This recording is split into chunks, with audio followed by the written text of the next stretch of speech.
तो guys big boss के घर के अंदर हुई रजत दलाल और अविनाश मिश्रा के बीच में फाइट। मगर इस फाइट के दौरान रजत कहीं ना कहीं काफी फीका दिख रहा था। तो चलिए जानते हैं पूरा मुद्दा क्या है। सो गाइस जैसा कि हमने आपको हमारे प्रीवियस वीडियो में बताया कि रजत दलाल काफी नाराज था अविनाश मिश्रा को लेकर, जो उसने मेरी मर्जी वाला स्टेटमेंट कहा था। और इसी मुद्दे को लेकर हमें कल एक फाइट देखने को मिली, जहाँ पर रजत किचन में मौजूद सभी कंटेस्टेंट को ये कह रहा था कि अब अविनाश को मैं बताऊंगा कि मेरी मर्जी किसको कहते हैं। और जब रजत ये बात कह रहा था तब अविनाश भी वहाँ पर आ गया था।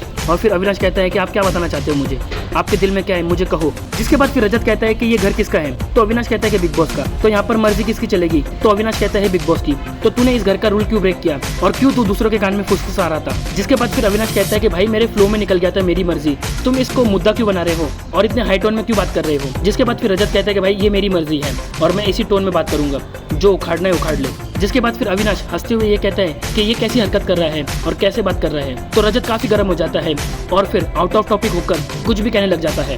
जिसके बाद तो अविनाश रजत का और मजाक बनाते हुए ये कहता है कि भाई आप कमबैक करना चाहते हो मगर आपके पास कोई वैलिड पॉइंट ही नहीं है। और हमें भी ये क्लियरली नजर आ रहा था कि रजत लड़ना तो अविनाश से चाहता था मगर वो उस फाइट के लिए तैयार ही नहीं था और अपना ही पोपट बना बैठा और खुद के हाथों से खुद की बेइज्जती करा बैठा। गाइस पिछले 2 दिनों से रजत ये कह रहा था कि मैं अविनाश को दिखाने वाला हूँ कि मेरी मर्जी किसको कहते हैं, मगर जब मौका आया तो वो बिल्कुल खुश हो गया। सो गाइस आपको नहीं लगता कि रजत दलाल को एंगर इशू है और गुस्से में आकर वो कुछ भी कर बैठते हैं? हमें कमेंट करके जरूर बताइए।